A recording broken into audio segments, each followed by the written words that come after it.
This time is manguha kami ng bunga ng nyog at the same time magpapakuha na rin ako ng dahon ng niyog kasi gagawin ko siyang walis tingting. Noong una, nahihirapan muna kami kung paano namin kunin yung bunga ng niyog kasi hindi namin maabot or hindi maabot ng aking kapatid yung bunga ng niyog. Kung ano-ano ng mga kinukuha naming panungkit pero hindi pa rin kaya ng panungkit kasi tiyak yung panungkit masisira kaya inakyat na lang ng aking kapatid. Dito is nagmamadam-madam muna ako. Tinuturo ko kung ano yung mga kukunin niya, kung yung mga dahon. Pero yung mga bunga siya bahala doon. Basta nilaglag na lang niya lahat, ewan ko ba. Parang gusto niyang kunin lahat yung mga bunga. Pinalaglag ko lahat yung mga dahon, lahat na rin ng mga bunga na pwede na kunin, kinuha niya. Sige, ilaglag mo lahat ng pwede kako kasi akala ko after niya makuha lahat niyan, is tutulungan niya akong mag-fix or ng mga dahon o mamulot ng mga bunga kasi yung mga bunga na nagsilaglagan may nalaglag sa kanal. At yung iba is nasuksok talaga sa mga may dahon na nahulog din. Kaya yan, dito is namulot na ako ng mga bunga, finix ko na sila or inayos ko na sila para makita lahat kung ilan ba yung nakuhang bunga. Ano ba yan?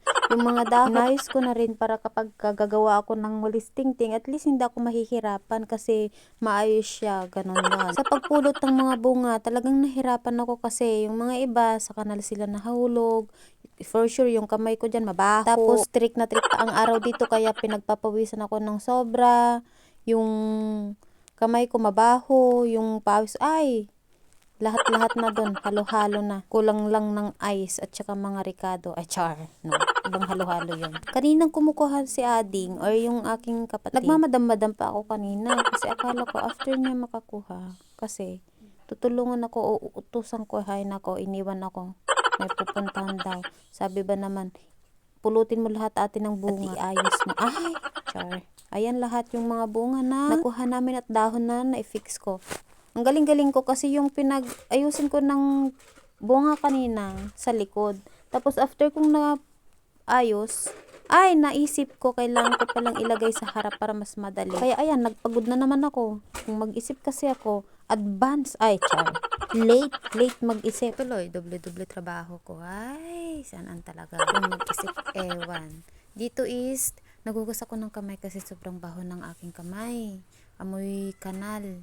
Hindi ako nakontento kaya naghugas ako ng kamay sa aking CR kasi doon may sabon. Sa labas walang sabon. Tapos yun. After kong naghugas, hindi ako nakontento kasi amoy pawis ako. Tapos ang lagkit-lagkit ng katawan ko. Kaya nakapag-decide ako na maliligo na lang ako. Ay, nako. Kung mag-isip talaga sa maghuhugas nga, maliligo din lang naman pala. O doble trabaho talaga ang ginagawa ko. Pero okay na din yan kasi at least hugas ako ng mabuti. At ayan na lahat yung nakuha namin. Ang dami, diba?